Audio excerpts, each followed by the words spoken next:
This is one of those tapes from 1974 that I made narrating it on the fly. 1974 was kind of a transition year because I had started recording tapes, so did Ben, but we hadn't gone into full-fledged historical preservation mode, so we had the tapes running and we were still having fun on the phone. From 1976 on, it got really serious. But one good thing I can say about the later tapes is by then we had learned how to make good quality tapes. In 74, we didn't know the right way to cover the mouthpiece or any of that stuff. But anyway, this was a tape where I went to a step-by-step office in Welfleet, Massachusetts, and I actually caught in real time the process of mapping out the switching train. Mapping out the switching train of step offices is something that started back in 1972, when I left the crossbar and panel world of New York and moved to a commune in Virginia. Typically, if we went on a field trip in the old van from the commune and got out at a payphone, it would be a step. Now, playing with a step phone line is different than a crossbar line, because in step, everything is on a digit-by-digit basis, and you can quite easily discover everything that's in the system by systematically going through digit by digit and making, as it were, a decimal flowchart, if you will.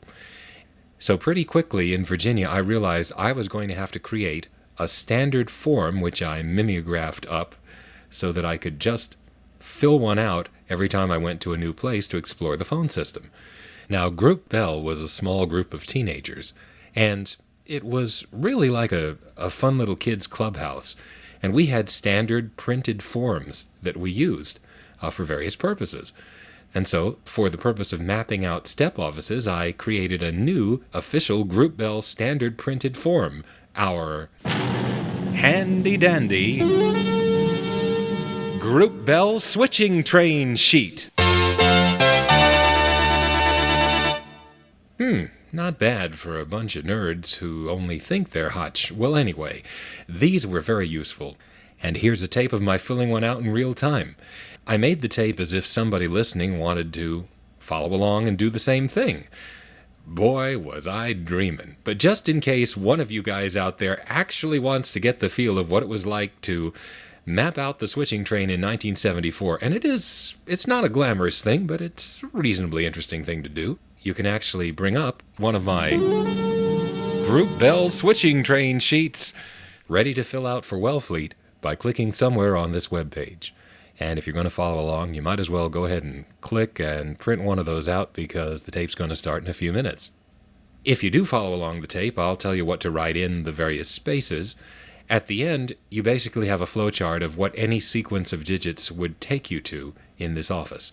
It's always sort of an interesting engineering study to see how they manage to take a local calling area that may only have 2 or 3 prefixes and so many thousand customers in the originating office and work the selectors to minimize the equipment use to make it all fit together efficiently. You don't see all of that from the user's point of view, of course, because you can't tell really how many first selectors and second selectors there are, but you can tell the way they are arranged for dialing purposes. The digit-absorbing selectors that were used in Welfleet are the standard type that were used in most steps, large and small, and the logic of them will be made plain, though I won't explain the relays that make all that work. One final note, I removed the hum from the first part of this tape. In the process, I created a very strange digital distortion in the sound of the live narration. My thinking was that, hey, it's the phone sounds that need to sound good. If my voice is distorted, who cares? It didn't sound that great to begin with on this tape anyway. But my apologies for the digital artifacts in the 1974 narration. I left the hum in later parts of the tape because I thought overall that was a better thing to do. In any event, here it is. I wanted to make a tape about how to do a step-by-step selector map. So I figured the best way to do this would be to record the way I did it from the beginning. Now, I'm here at 617349 territory. That's Welfleet, Massachusetts, and I have not even heard dial tone yet. So the information I do have is that it has a small local calling area, only 2 other exchanges, 487 and 255, and it also has TSPS, as I can tell from the dial cards on this coin phone. So I'm assuming that it's going to be step by step. If it's not, you're never going to hear this. But since I'm pretty sure it will be, I'll now stop the tape, put the coil on, and listen to dial tone.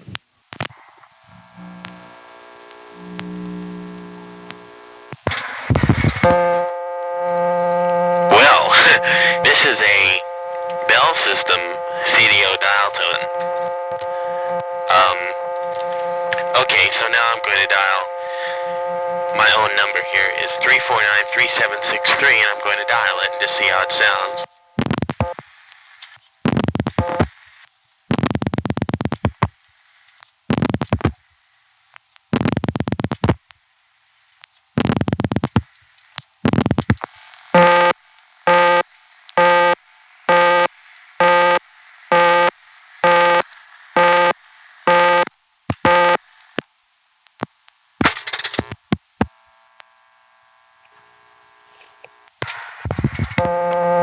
Okay, now we're going to do a selector map.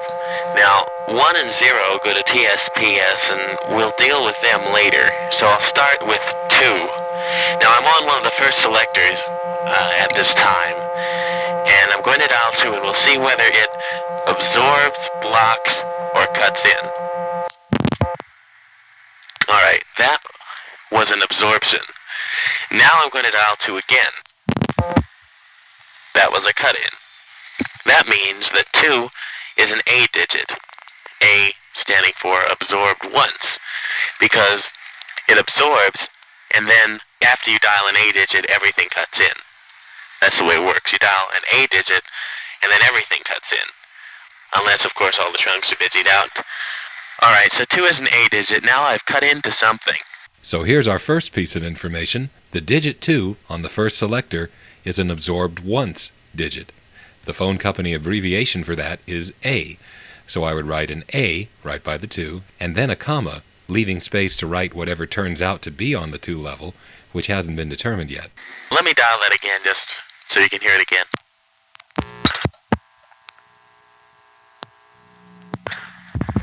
Okay, notice the difference between the first 2 and the second 2, the way it sounds.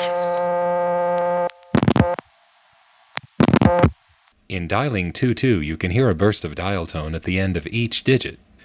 But after the dial tone burst, there's a click. The first 2's click is a soft little tick. The second 2's click is a louder clump. So the first one kind of goes like but, and the second one goes bump. I'll repeat that segment 2 more times and just let the tape run the second time.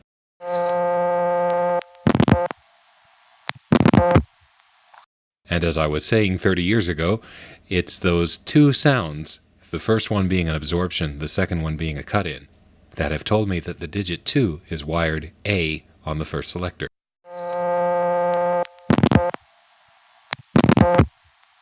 Alright, I've cut into something, and now we're going to see what it is. I dialed a 1 after dialing 2-2, and there was a cut-in sound. This would indicate, of course, that once you dial 2-2, you connect it to another selector, which we will label selector 2. So on the 2 level of the first selector, there's another selector group which I'm designating selector 2. You have to dial 2-2 or some other A digit followed by a 2 to reach it, but I call it selector 2 because it's physically located in the switching train on the 2 level of the first selector. At this point I would have written by the 2 A, comma, S2. Now I've already dialed a 1 into selector 2 and it made a cut-in noise. That's how I know it's a selector. Now that we've encountered another selector group, I would dedicate another table on the page to this one. The next table over would be a good place, so in the top of that table write S2, and that list of numbers, 0 down to 1, is where to write what we find on selector group 2. We have dialed a 1 into it, but we don't know what we've got yet. And at this point, we'll continue dialing and see what it is. And now I'll dial 1. Notice nothing after that. 1. Okay.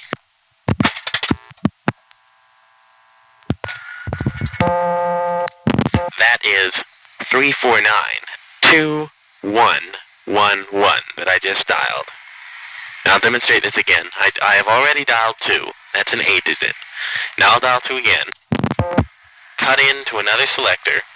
1. Cut into a connector switch. And I know this because I dial 1 digit, silence, another digit, and I'm ringing a number. Okay.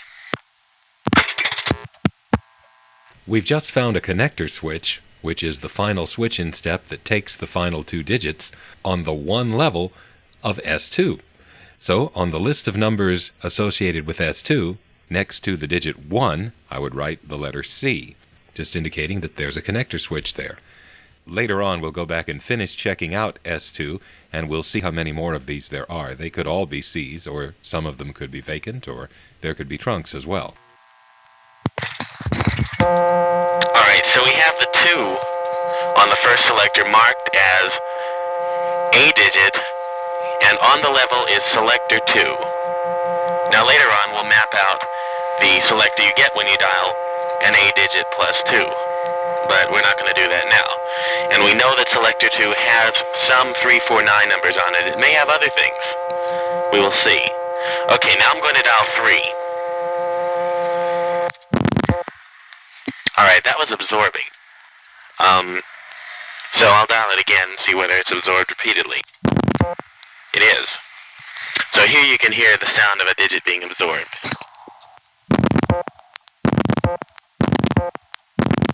The burst of dial tone is not necessarily always there in every office, but in this office it happens to be.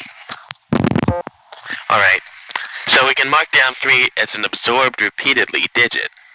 We now know that 3 on the first selector is an AR digit, absorbed repeatedly, AR being the phone company abbreviation. So you would now write AR and then a comma. We don't know what's going to come after the comma yet because we don't know what's actually on the level. We haven't cut in yet. We're still sitting on the first selector. Now, the only way we can find out what is on the 3 level is to remove the absorbed repeatedly. The way to do that is to dial an A digit and absorbed once. And as I said before, once you dial an A digit, all the absorbing and blocking disappears. So to find out what's on the 3 level, I have to dial 2, 3. Now notice how the 2 absorbs. And the 3 cuts in. I've cut in on the 3 level. So I'm just on the next thing past the first selector. I had to dial a 2 first to get it, but I still am on the 3 level. Now I'll dial something. Okay. That was a cut-in, a rather noisy one. So we know that on the 3 level is selector 3. We'll designate it that because it's on the 3 level. So I've dialed 2, which is absorbed, 3, 1. Now I'm in something. I would guess a connector switch. And I'm right. Because I dialed 2 digits and then it rang. Okay, we'll go through this again. I'm going to dial 3. It's absorbed repeatedly. So obviously going to accomplish nothing by doing that. And then, if I dial 2, an A digit, followed by 3, I've now cut in on the 3 level. I'll now dial 1. I've cut into a connector switch. And then I'll dial 2 digits, silence, and ring. On the first selector, under 3, we've got AR, S3.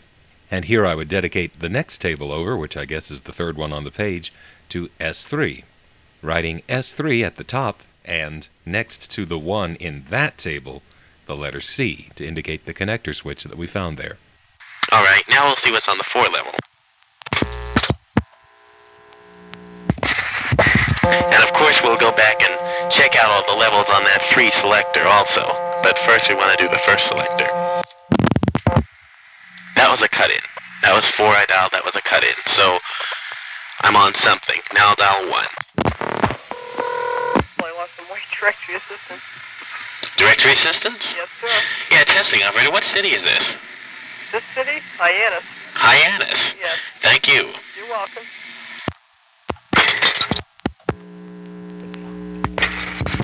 Okay, so 4 cuts into another selector. And 1 on that selector is information. Shame on me, this is 1974. The correct term is directory assistance. So on the first selector, we just write S4, because it cut right in. Actually, the phone company abbreviation for cut-in is CI, but there's no reason to write that. And now the fourth table on the page should say S4 at the top, and under 1, we would make sure to write directory assistance, not information. We'll go back and do the 4 selector after we finish the first one. Okay, now we'll see what's on 5. That is a block.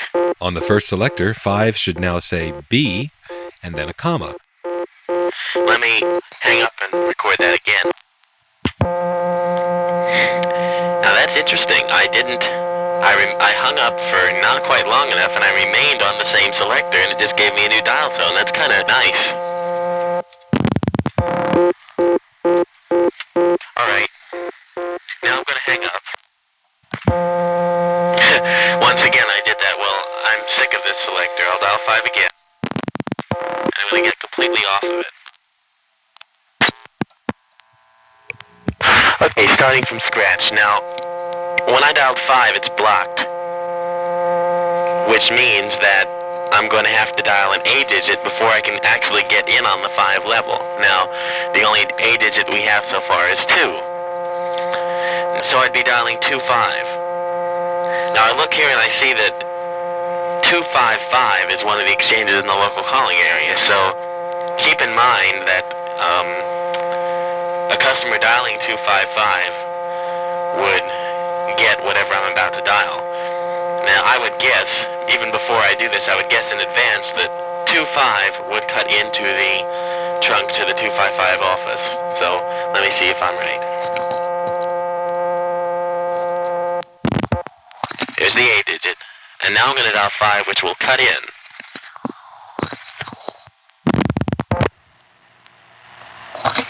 To a disgusting T-carrier trunk. So, this I can...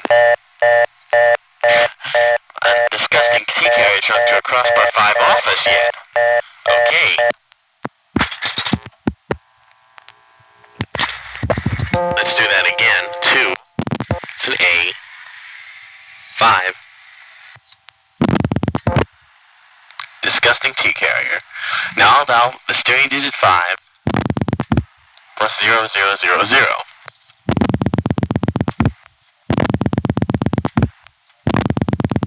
Keep in mind this is a crossbar 5.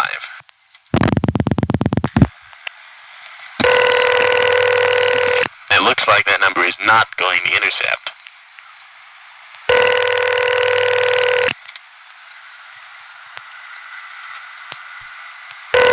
And I'm going to hang up on it.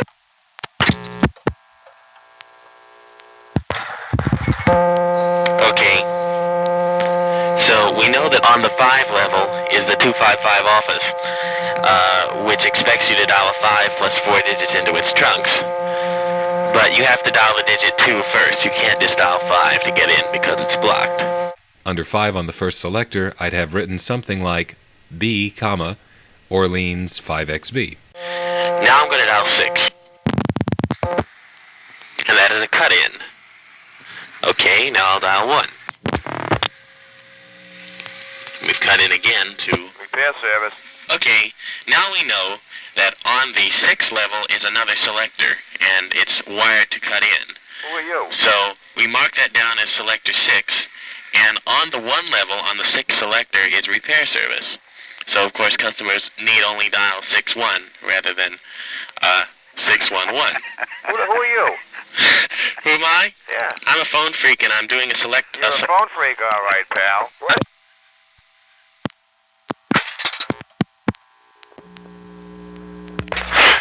Okay. Now we're going to see what's on the 7 level. Oh, by the way, that selector 6 is, that needs to be mapped out also, and we'll do that later. Now we'll see what's on the 7 level. Okay, now we don't yet know what's on the 7 level because it's blocked.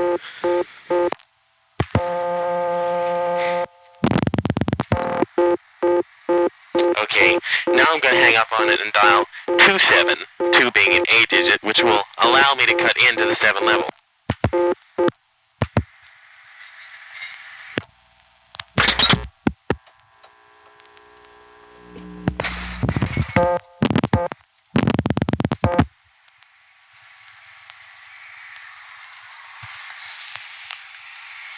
Okay, here we have 7. I've dialed 2-7. And I've cut into something, of course, because I'd have to cut into something unless all the trunks were busy, because I dialed an A digit, and like I said before, an A digit removes all the absorbing and blocking. So I'll dial 1. And from that cut-in sound, I can tell that it is a selector indeed. And now I'll dial 1, silence, 1, ring. So 7 is a selector, and you have to dial an A digit first. And so far, the only A digit I found is 2.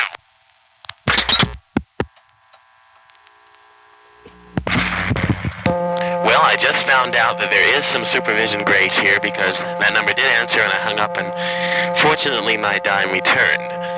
So now we'll see how they have 8 wired.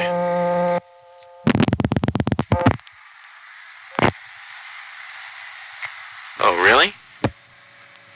And 1 carrier. That's fantastic. May I have the number you're calling, please? Is this Hyannis Intercept? Yes. Thank you. Okay. Bye. Okay, so now we've seen that 8 cuts in to an Intercept trunk, and it happens to be an N1 carrier Intercept trunk. I like that. I happen to like N1 carrier, and it's so rare anyway. So 8 cuts into an Intercept trunk, so we don't have to worry about, you pick up your phone and dial 8, you're finished. Under 8, I would write Operator Intercept, or I would write VL for vacant level. Now let me just make something that should be obvious even more obvious. Now I can get the same thing by dialing 33333. Now if you've been filling out a selector map while listening to this tape, you know that 3 is an AR, so I can dial it as many times as I want without affecting the outcome of the next digit I dial. I can also dial an A digit, 2, even though it's unnecessary. I can dial it once, and I can dial 8 again and get the same thing.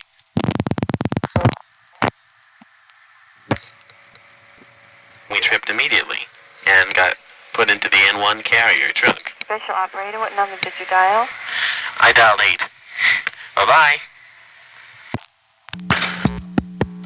In the 1970s, New England Telephone would print its directories with dialing instructions, which, whenever there was a small step, would just about universally tell you to dial either the last 4 or the last 5 digits for intra-office calls. That depended, of course, on which place we're talking about. Thus, in this area, you were told to dial the last 5 digits for Welfleet 349 numbers, and to dial all 7 digits for Provincetown 487 and Orleans 255 numbers. However, it was always possible to go ahead and dial 7 digits for intra-office calls as well. Normally, the omittable digits made no difference whatsoever as to how the call routed and only saved time. But Welfleet was an exception because when you actually dialed all 7 digits, the 3-4 would put you onto a second selector, and thus the call would take a different route than if you just dialed 9 plus the last 4 digits. In the following, I'm pointing out that I knew 9 had to be absorbed once, because I already found Welfleet terminating thousand groups on the first selector, and they would not be there if 9 did anything else but absorb once.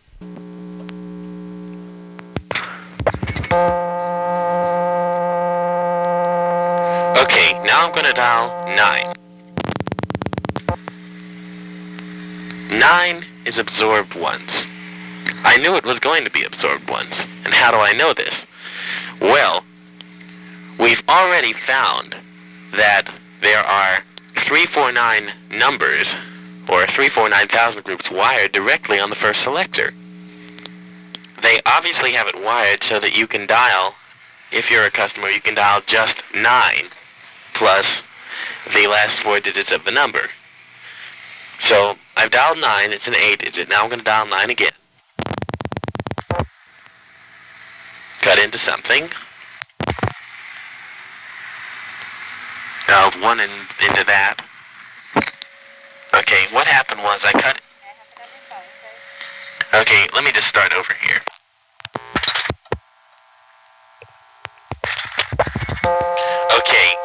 9 is an 8-digit. 9 dialed after A cuts into a selector. Now I'll dial 1 into that selector, and I go to Intercept. Special operator, what number did you dial? So we know that the 1 level on the 9 selector is vacant and goes to Intercept. Okay. Here's what we've discovered since 5. On the first selector, 6 cuts into a selector which we're calling S6, and 1 on that selector is repair. 7 is B, comma, S7, and on selector 7, 1 went to a connector switch, which we would just write a C for that. 8 is a vacant level.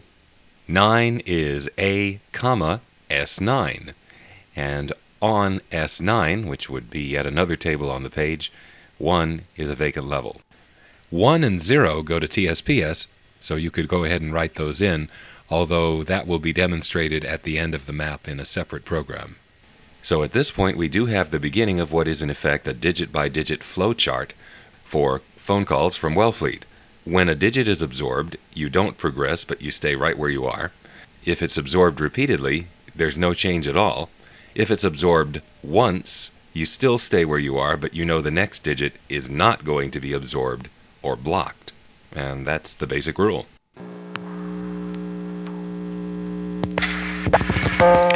Now we have the first selector entirely mapped. So we'll quickly review. 2 is A digit. 2 after an A digit is a selector, which has 349 2 numbers on it. I've dialed 2 so far. Now I'll dial 1 1. So I'm ringing 349 2111.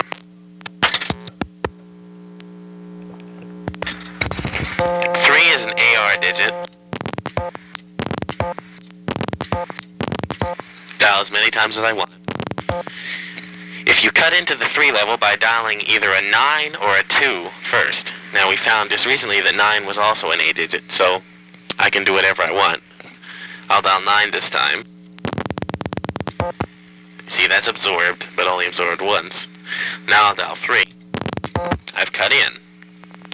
I'll dial 1 and 1. And I am ringing 349 3111.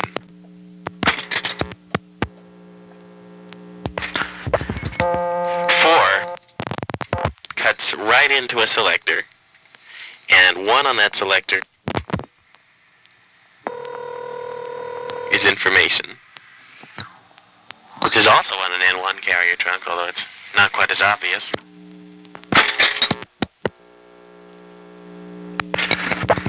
Okay, 5 is blocked.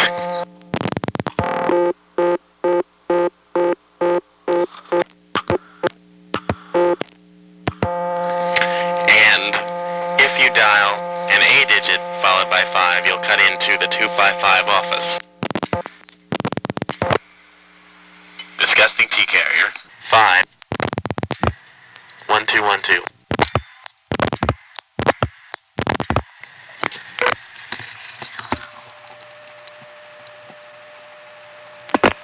Special operator, what number did you dial? The trunks to Orleans are T carrier, but from Orleans to Hyannis Intercept is also N1 carrier, and you can tell it by that characteristic N1 carrier howl.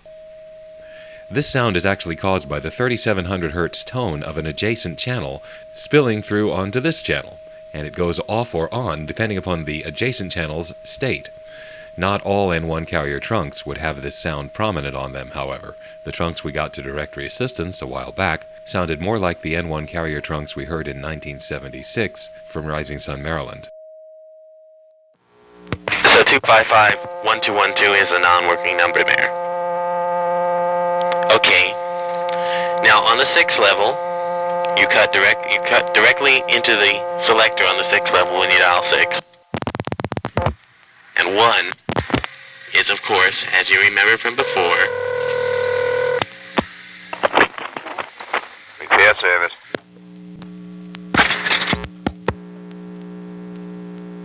7's blocked.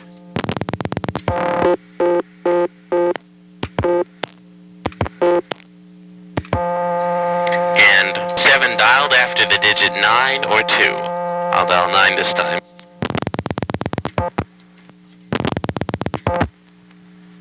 I've dialed 9-7 so far. I've cut into something. And that's a selector. And I'm ringing 349-7111. So it's a selector that has 349 numbers on it. But it can also have other things, such as ringback, which we haven't come across yet.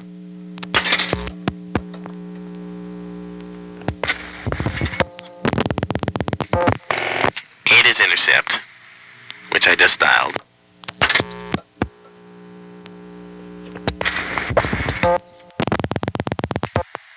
9, 8-digit, and selector 9, which 1 is a vacant level. I have the number you're calling. So that's the first selector. There's more of this mapping to come in the next segment. Nothing exciting happens. We just finish out all the selectors. We find ringback, though we fail to use it successfully. And at the end of the next segment, there is what I'll call the Provincetown Follies.